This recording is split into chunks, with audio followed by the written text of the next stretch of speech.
said to her, I don't know if I'm going to survive this. And she said to me, you know, you're a survivor and you're going to survive this too. And sure enough, I did. I survived to see marry off my daughter, and now my granddaughter is getting married. And I'm so thankful for being alive. But I always felt, why me, not the others? So I really don't know in what to believe. I did believe in God all the time. But then I felt God let me down. But nevertheless, I still pray to God, and I thank God for everything I have. Thank you for listening to my story. Thank you for having the courage to share your story. It's, I'm almost speechless. It's very brave of you to be willing to tell us that. Do you want to take a break, or can we go back to a certain part in your story and have you elaborate a little more on a few items? Are you up for it? Well, you have any questions? Like the last time you saw your mother, you said you were 14. No. The last time, when the war broke out, I was 14. When I was separated from my entire family, I was 16. Okay. When I went into the camps, I was 16. Okay. Because I lived in a ghetto with my parents, probably for a year and a half. Yes. But actually, I was 14 when the war broke out. Yes. When did you get news of your sister and your mother and father? Well, what happened to them? Well, we did not know that Treblinka exists. We did not know about the extermination. We didn't know. At that time, I was hoping that I will be reunited with my parents. But this was only illusion, you know. The people who went to Dr. Mengele, the one who went to the right, the others to the left, went to the ovens. You're in a line and... Line, just like this? like that. And some pointed out through the chimney that there is the smoke coming out, and those are the ovens. And This we knew already in Auschwitz when I was. And you knew what was happening? Yes, in Auschwitz we knew. How did you deal with that kind of terror and fear? Every single day to me was like this is the last day. Many people will ask me questions and they will say, you had to have hope. I really didn't. If I talk about myself, if I had hope, I didn't. Even though I remember, and that was in Hindenburg in this camp, and when we heard the planes going by, and we thought that those are the Americans, and we ran out and we applauded, and we were so happy because we thought that they will bomb the camp. I still somehow, I was so young, and there were some older people, and they used to say that we will be liberated, that there will be a time. But I somehow did not believe. I always felt that this is the last day. And you had to be, yes, I was asked questions before if in what I believed. And you read my letter. I believed in luck. Because how many times I was so close to death. And it isn't because I was stronger. The strong survive. The weak did not. I remember when I was staying in front of Mengele, I was a little girl. And there were beautiful young girls, healthy. They went to the ovens, and I went to Hindenburg, to this labor camp. So I don't know, what is it? I think it's luck. What else? Do you recall anything, any certain thing or a person? What is it that kept you alive, do you think? What kept me alive is, yes, luck. And then many of us among us gave up. And they sat in that place in Bergen-Belsen. Yeah, and they did not move. They did not leave that barrack. And this is how they died. I used to get out from that barrack and go and be like a beggar. Stay on the kitchen. And I have another story which I missed about a German, and beg for a little food and did some work in the camp, like carrying the food to the barracks. And I got this little bit of extra little food. And I remember running to the barracks and sharing with my friend. It's very easy to share when you have a lot. But please, God, be my witness. I shared when I had little. I shared with others. I'm still sharing. I still believe in sharing, in giving of yourself and helping others to make a better world. You are. But in 1945, and I'm sure that that story never was told, because there was this German doctor that we befriended after the war. And the day of liberation, he went into the kitchen because the Germans were escaping already from the camp. The Hungarians took over. They gave him the rifles they throw, and the Hungarians took over, and the Germans escaped. But what they did, they went into the kitchen and they poisoned the food. This German doctor went into that kitchen and told him not to give us out the food. That story was never told by anybody. And the name of this doctor was Dr. Krause. And he saved a lot of lives. Later, after liberation, he became the head doctor in our camp. And we became very close friends with us, with all of the survivors. And I hope that he is among the righteous in Israel, because I've been there and I was looking for his name. At the time when I was there, I didn't see it. But this German doctor saved a lot of lives. And he lived with us in the camp, and he was my doctor after the war. And I'm really thank you for sharing an incredible experience of your life. To bring it a little more up to date now, I know the button that you have on that you wear so proudly is your husband, your late husband. Yes. And we wanted to get a shot of that. And I'm real interested in that love story there. When your eyes met at the camp, and was instant love? Yes. Yeah? Yes.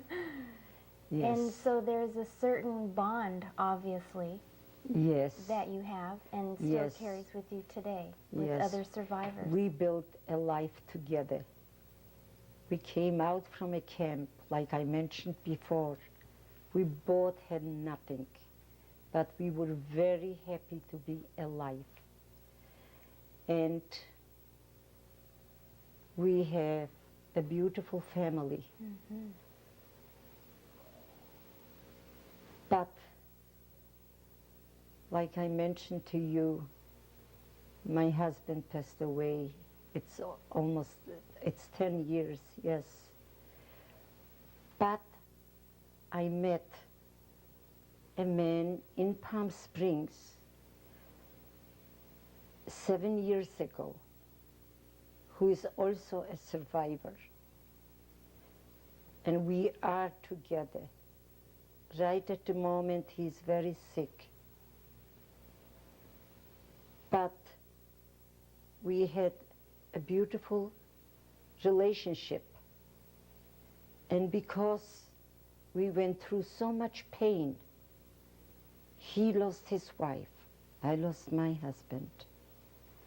We understand one another. Right. And we feel for one another. We have a history together.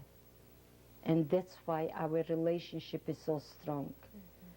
And I pray to God, please God, let him get well. So, I've been through before. I'm going through now. And I hope I will survive this too. And please God, let him get well. He too has a lovely family.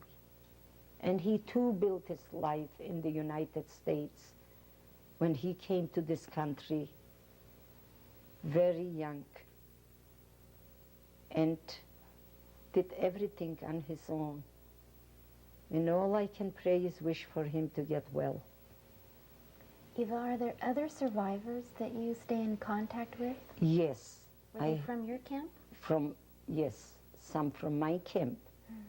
Some are not from my camp, but we feel it's a kinship. It's something that it draws us together one to another. We have so much in common.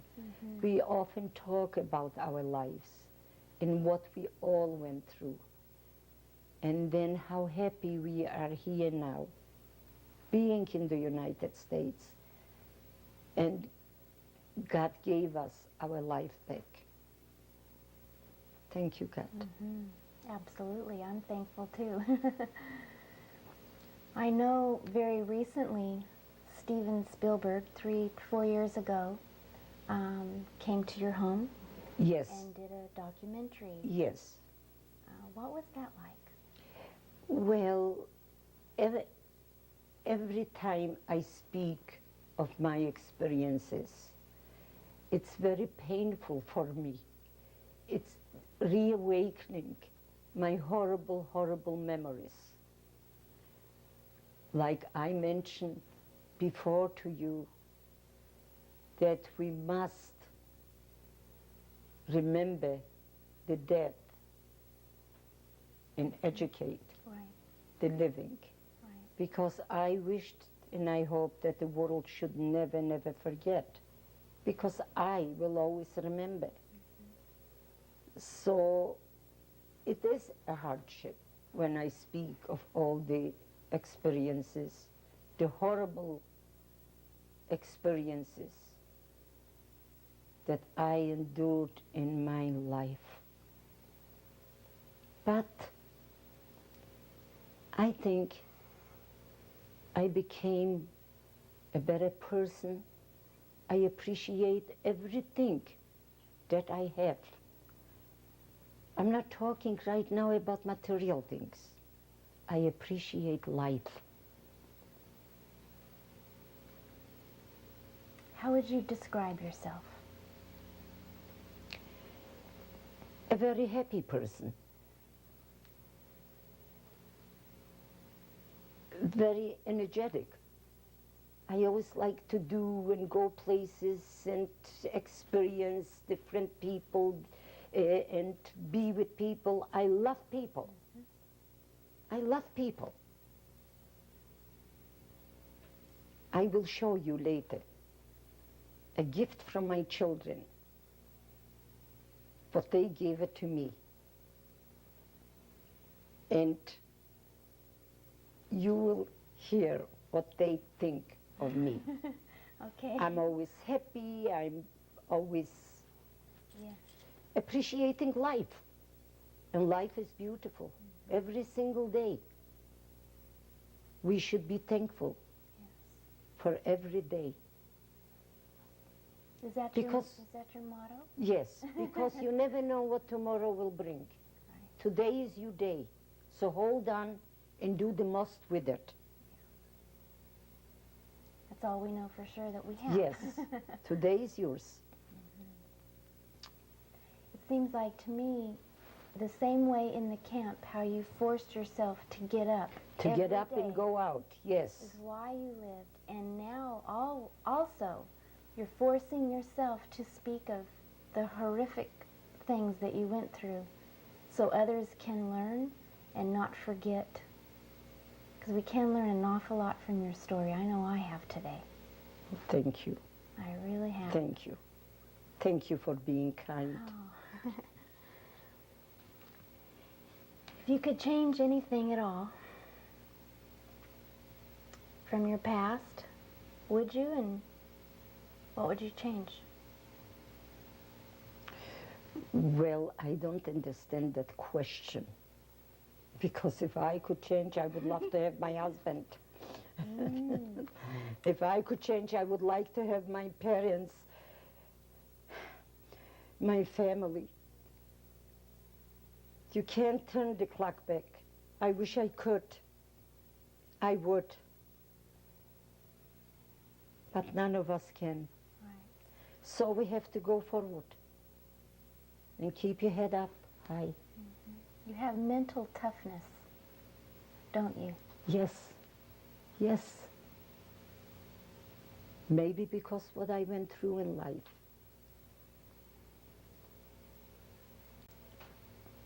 The way you describe the appreciation that you have for every single thing in your life. Very and that much your so. Family Means is your life. my life. They are my life. I feel very grateful, thankful.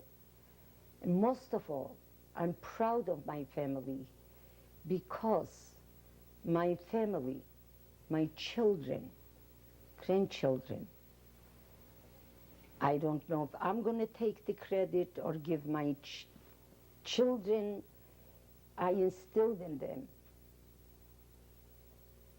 the right values. My late husband used to say, what you put in, you take out. And I feel I put in an awful lot in my children. I gave him education. I told you, my little girl, we had nothing when I came to this country. She was 3.5 years old. I gave her dancing, piano, elocution lessons, all my kids. And they know what a sacrifice They know until today, many times somehow I feel bad about my younger daughter, because many times I'll tell her, why do you do that? Why don't you take in a help to help you? And you should have once a week help in the house. You have 3 children, you run, you are a lawyer, you work part-time, you do this. Mom, did you have all those things? How did you do? You never had nothing. You always sacrificed, you know. So they're good people. The same with helping others. They have good hearts. And I'm proud of them. The love is very strong. Proud of them.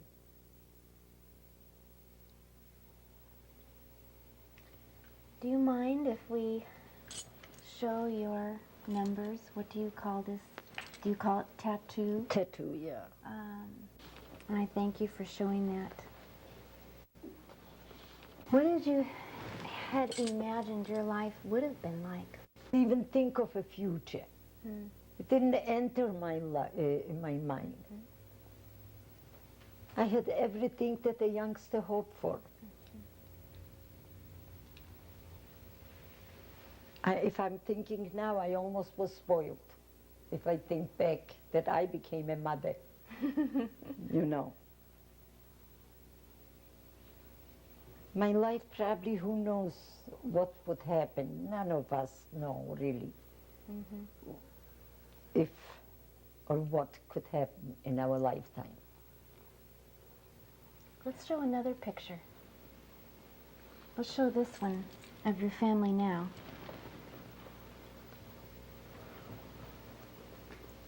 And what are your goals and dreams now, Eva? My goals and dreams are that my family should only be healthy, happy, have a good life. Those are my dreams. I felt like I lived already. Yeah. My life is almost over. But my kids, my family, those are my dreams, to see pleasure. And I did derive pleasure from my children. And I thank God for it. Well, I just want to make mention that it's hard to describe the grateful feeling that I have that you're willing to share, and that I'm the one blessed getting to sit here and listen to this today. Oh, thank you, dear. And Thank you. You're welcome. Thank you. I know that you've spoken in schools, Yes. and public speaking, Yes. in front of many women, Yes. and I hope you keep up the courage of being willing to do that, because you have more stories. I feel that it's we can very hear. important. It is. Because you have those who denied the Holocaust. And I get very upset with that when I read about those who deny. And I feel, let them face me That's right. and tell me that there was no Holocaust. And that's why I feel this is very important. Because like I mentioned, my generation is not going to be here for much longer. And who will be there to tell this story if I don't do it now? That's right. So I feel this is important. Well, before we close, is there anything that you wanted to add that we didn't touch on? Well, I thank you all for being here, for your kindness, because you're very kind and you showed me how you feel. And you have, all of you, big hearts. And I love people like that. And thank you for giving me the time and listening to my story. Well, I just have to say that, what does Eva Krause say? Why me? And I would have to say, because she has courage, she's a very strong woman and willing to speak of what she's been through so we can all learn and be blessed by it, and I'm very thankful. Thank you for being with us here today, and thank you, Eva. Thank you.